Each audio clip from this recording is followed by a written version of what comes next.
October నెల 2025 సంవత్సరం మాస రాశి ఫలితాలని ప్రొఫెసర్ డాక్టర్ ముల్లపూడి సత్యనారాయణమూర్తిని నేను మీకు తెలియజేస్తున్నాను.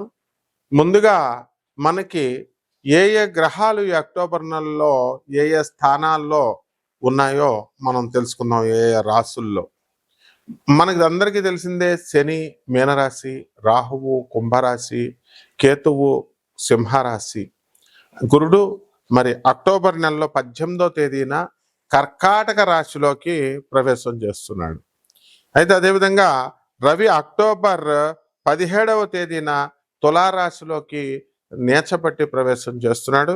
అలాగే బుధుడు అక్టోబర్ 2 నుంచి మనకి తులారాశిలోకి మారనున్నాడు.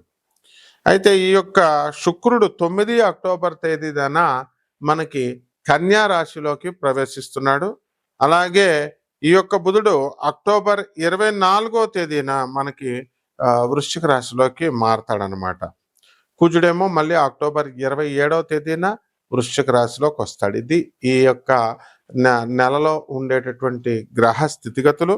మరి రవి స్వాతి నక్షత్రంలోకి, అలాగే బుధుడు మరి విశాఖ నక్షత్రంలోకి, రవి అక్టోబర్ 29వ తేదీ తర్వాత చిత్తా నక్షత్రంలోకి మారబోతున్నారు అన్నమాట.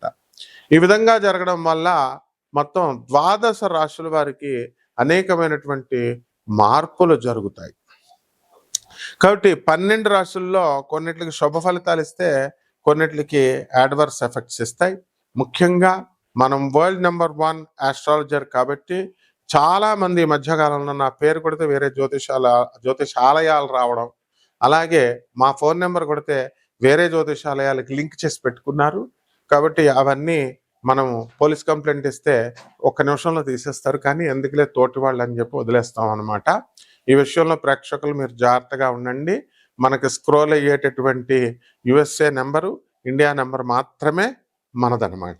ఇకపోతే కాబట్టి ఈ అక్టోబర్ నెలలో మనకి విజయదశమి వస్తుంది అక్టోబర్ 2న. ఆ విధంగా విజయదశమికి పెను మార్పులు అనేటటువంటివి రాశి వారికి వస్తాయి.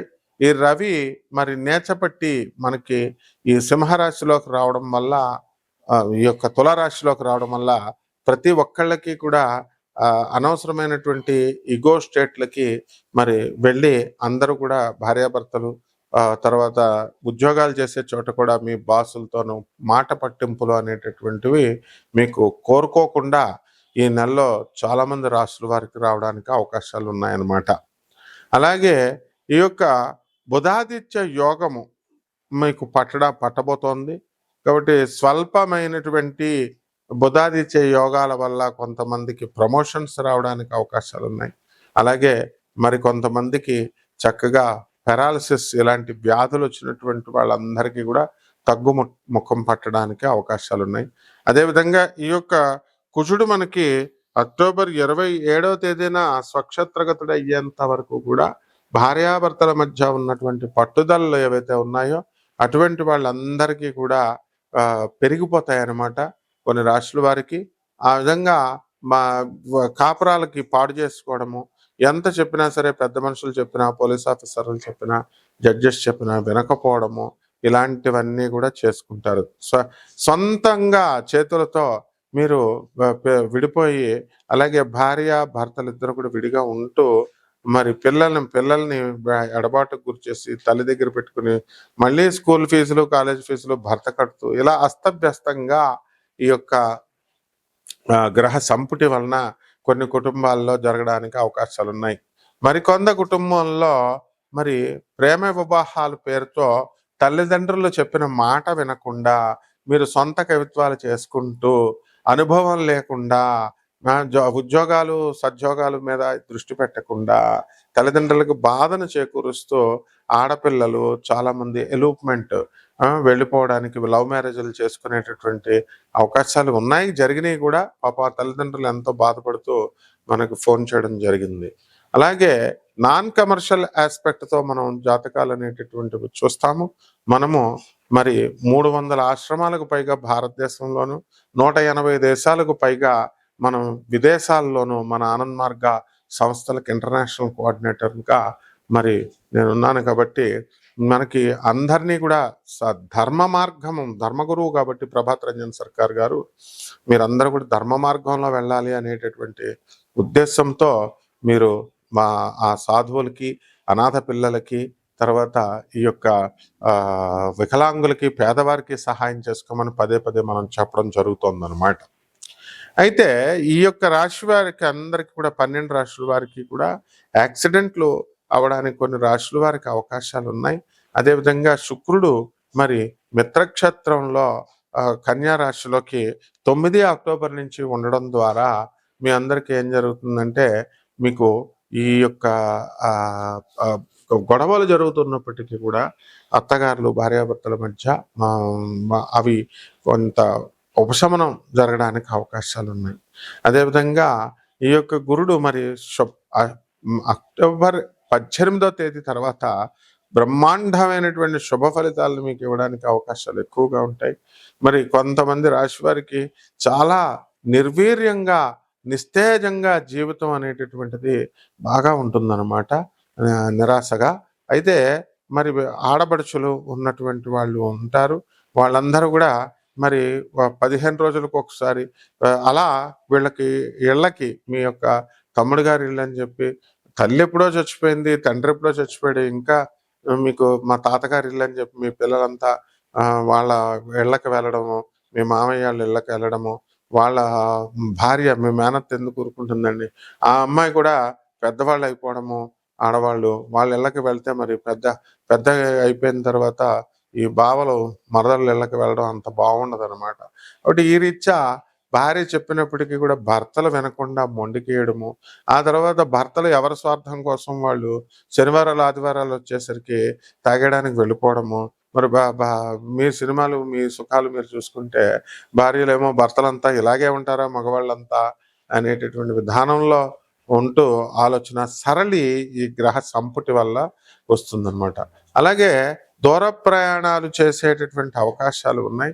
అసలు బ్రతుకేమిట్రా బాబు, మనకి 83 సంవత్సరాలు వచ్చేసినాయి, ఇక మనం చచ్చిపోతామా ఉంటామా, నాయన చూడు 83 సంవత్సరాలు వచ్చేసినాయి, నేను నా లైఫ్ని సాక్రిఫైస్ చేసి మరి నేను గొప్పగా సన్యాసిని అయిపోయాను, అసలు ఈ జీవితంలో నాకు నెక్స్ట్ జన్మ వస్తుందా, లేకపోతే మోక్షం ముక్తి ఏమన్నా నాకు వస్తుందా లేదా చూడు అని చెప్పి సన్యాసులు కూడా మరి చాలా సీనియర్ స్వామీజీలు కూడా మనల్ని అడగడం అనేటటువంటి జరిగింది. ఇది నిజమైనటువంటి ఆలోచన విధానం. ఇదంతా కేతుగ్రహ ప్రభావం వలన, గురువు కర్కాటక రాశిలో ఉండడం వల్ల సాధువుల పైన కూడా గ్రహాల ప్రభావాలు ఉండి వీళ్ళకి ఈ రకమైన పాజిటివ్ ఆలోచనలు రావాలా. అలాగే మీరు కూడా అందరూ కూడా జనం అంతా కూడా పాజిటివ్ యాటిట్యూడ్తో రావాలి తప్ప మనకి ఈ మళ్ళీ జన్మ ఏదో వెళ్ళిపోతున్నాం బండి ముందుకు వెళ్ళిపోవాలా, చూసుకోవాలా అనుకుంటూ ముందుకి ఒక అర్థం పర్థం లేకుండా జీవితంలో ముందుకు గోల్స్ లేకుండా వెళ్ళకూడదనమాట. కాబట్టి చాలామంది పరీక్షలు రాసామండి, మరి మేము ఢిల్లీ వెళ్ళి ఉద్యోగాలు చేస్తున్నామండి, మా శాలరీలు సరిపోవట్లేదండి అని బాధపడేటటువంటి వాళ్ళు ఉన్నారు. ప్రభుత్వ ఉద్యోగాలు, ప్రైవేట్ ఉద్యోగాలు చేస్తున్నటువంటి వాళ్ళు కూడా మేము ఈ ఉద్యోగాలు రాసుకున్నామండి, మరి దీని పరిణామం ఏమిటి, దీనికి మాకు కొత్తగా జాబులు వస్తాయా, క్యాంపస్ ఇంటర్వ్యూలో మేము సెలెక్ట్ అవుతామా అవ్వవా అనేటటువంటి ఆలోచనలతో చాలామంది మదన పడుతూ ఉంటారనమాట. అదేవిధంగా ఈ యొక్క విదేశాలలో ఉన్నటువంటి వాళ్ళకి మాకు ఉద్యోగాలు రావట్లేదండి, మాకు పరిస్థితి ఇలా ఉంది, మేము చాలా లక్షల రూపాయలు మేము అందరికీ కూడా మా భార్య వదిలేసింది, లేకపోతే ఉద్యోగాలు వస్తాయని చెప్పి 80,000 నుంచి లక్షల రూపాయల దాకా మేము ఈ జ్యోతిష్కులకి అందరికీ ఇవ్వడం జరిగింది, పూజలు చేయించారు రండి అని చెప్పి బాధపడడం జరుగుతుంది. మొత్తం అందరూ కూడా గుండు గీసుకున్న తర్వాత లాస్ట్గా మా దగ్గరికి వస్తే మేమేం చెప్పగలుగుతాం, మీకు జగద్గురు అయినటువంటి ప్రభాత్ రంజన్ సర్కార్ ఆనందమూర్తి గారిని మేము చూపిస్తున్నాం. అలాగే ఆయన శిష్యులు 10,000 మంది అవధూతలను మేము చూపిస్తున్నాం. కోటాను కోట్ల మంది భక్తులందరూ కూడా మనకి శంబాలా నగరంగా, అంటే ఫ్యూచర్లో ట్రాన్స్ఫర్మ్ అవుతుంది శంబాలా నగరంగా. ఇప్పుడు ఆనందనగర్ అంటాం, దాన్ని పుందాక్ అంటాము, వెస్ట్ బెంగాల్లో ఉంది, రాంచీకి వెళ్ళే దారిలో. మరి అటువంటి జగద్గురువులను చూపించినప్పుడు గురువు యొక్క ఆశీస్సులు లేకుండా మీకు ఎక్కడా కూడా మీరు ఎన్ని పూజలు, ఎన్ని లక్షలు ఖర్చు పెట్టి పూజలు చేయించినా కూడా వేస్ట్ అనమాట, వృధా. మరి అటువంటి జగద్గురువు యొక్క ఆశీస్సులు మీకు లాభించాలి అని అంటే మీరేం చేయాలి, ఆయన చెప్పినటువంటి సిద్ధాంతాలని, ఐడియాలజీని మీరు ఫాలో అవ్వాలి. ఆయన చెప్పిన మిషన్ని మీరు ముందుకు తీసుకెళ్ళాలి. ఆయన 1991లోనే ఫిజికల్ బాడీని వదిలేసినప్పటికీ కూడా ఆయన పేరుతో ఎంతో మంది అనాథ పిల్లలు ఇప్పటికీ బ్రతుకుతా ఉన్నారు. అటువంటి వాళ్ళకి మీ యొక్క సేవల్ని దోహదం చేయాలి. అలా మీరు ముందుకు కాంక్రీట్గా సాధువులు ఉన్నారు, 10,000 మంది సాధువులు. మేము స్టూడెంట్ ఏజ్గా ఉన్నప్పుడు వాళ్ళంతా కూడా యంగ్స్టర్స్గా ఉండేవారు. మీలాగే అందరూ కూడా జాబులు చేసుకుని వాళ్ళు మీకంటే మేధావులు. వాళ్ళు ఉస్మానియా యూనివర్సిటీ, ఐఐటీస్లో చదివి మెడిసిన్ చదివిన ఆచార్య సవితానంద అవధూత అంటే ఎంబీబీఎస్ లో, అంతేకాకుండా మెడిసిన్లో పోస్ట్ గ్రాడ్యుయేషన్ చేసిన వాళ్ళు. ఆచార్య భవేశానంద అవధూత అంటే ఆయన ఇంజనీరింగ్లో ఆ కాలంలోనే ఉస్మానియాలలో పీజీ డిగ్రీలు, పీజీ ఇంజనీరింగ్లో చేసినటువంటి వాళ్ళు. ఇలాంటి వాళ్ళంతా కూడా ఇంకా ఎంతో మంది ఉన్నారు. వాళ్ళంతా 83 సంవత్సరాల వయసు వచ్చింది, మరి వాళ్ళకి డబ్బులు ఎవరు ఇస్తారండి? వాళ్ళ వార్ధక్యం వచ్చింది వాళ్ళకి. కాబట్టి ఇవన్నీ కూడా వాళ్ళ సపోర్ట్ కోసం మేము ఇవన్నీ కూడా చేయడం జరుగుతుంది. కాబట్టి ఒక్కొక్క రాశి వాళ్ళకి మనకి ఎలా జరుగుతుంది ఈ యొక్క గ్రహస్థితిని బట్టి మనం ఒక్కొక్క రాశి విడివిడిగా చెప్పుకుందాం. మేషరాశి, ఈ మేషరాశి వారికి అందరికీ కూడా ఏలినాటి శని జరుగుతుంది. ఈ ఏలినాటి శని ప్రభావం వలన మీకు కాస్త మనస్సంతా కూడా నీరసంగా ఉండడం, బద్ధకంగా ఉండడం, నిద్రపోవడం, నిద్ర ఎక్కువగా ఉండడము, స్నానం చేయాలంటే బద్ధకము, ఇలాంటివన్నీ కూడా ఉండడం అనేటటువంటివి జరుగుతాయి. అలాగే మీరు ఎలక్ట్రానిక్స్, కరెంటు పనులు, ఇలాంటి వ్యాపారాలు కనుక చేసినట్లయితే మంచి ముందుకు వెళ్తారు. అలాగే ఇతర అన్ని రకాల వ్యాపారాలు కూడా బ్రహ్మాండంగా చేయడం అనేటటువంటివి జరుగుతాయి. ఇనుము సంబంధించినటువంటి వ్యాపారాల జోలికి వెళ్ళొద్దు. స్క్రాప్ ఐరన్ బిజినెస్ చేస్తున్నటువంటి వాళ్ళకు కూడా పెద్ద పెట్టుబడి లేకపోయినప్పటికీ కూడా వాళ్ళు కూడా లాస్ అవ్వడం అనేటటువంటిది విచిత్రంగా ఉంటుందన్నమాట. అదేవిధంగా పిల్లల ఆరోగ్య పరిస్థితుల దగ్గరికి వచ్చేసరికి మనకి కాస్త ఇబ్బందికరంగా ఉండడం అనేటటువంటి, ఈ మేషరాశి వారందరూ కూడా ఈ కుటుంబ సంబంధమైనటువంటి పిల్లలకు సంబంధించినటువంటి వ్యవహారాల్లో మనశ్శాంతి లోపము, ఇలాంటివన్నీ కూడా జరగడానికి అవకాశాలు ఉంటాయి.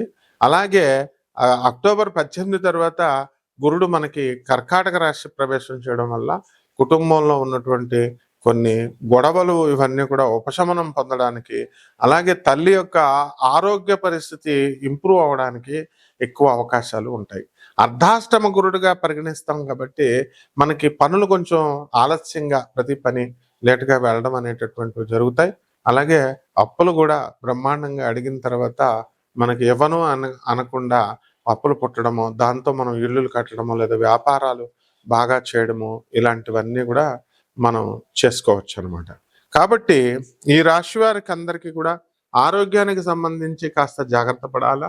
అలాగే రవి అక్టోబర్ 17 తేదీ తర్వాత నీచపట్టడం వల్ల భార్యతో సంబంధించినటువంటి వివాదాలు కానీ, గొడవలు కానీ, ఆర్గ్యుమెంట్స్ కానీ ఇలాంటివి రావడానికి అవకాశాలు ఉన్నాయి. కాబట్టి వీటి విషయంలో జాగ్రత్తగా చూసుకోవాలా. అలాగే పరిహారాల దగ్గరికి వచ్చేసరికి మనకి రవి నీచపట్టాడు, మరి రవికి చక్కగా రవి జపం చేసుకోవాలి, రవి స్తోత్రాలు చదువుకోవాలా. రవికి కిలోంపావు గోధుమల్ని మనము ఏం రంగండి, ఆరెంజ్ కలర్ వస్త్రాలను ఇచ్చి పేద బ్రాహ్మణులకి మరి ఆదివారం నాడు ఉదయం 6 గంటలకి మనం చక్కగా దానాలు చేసుకోవాలి.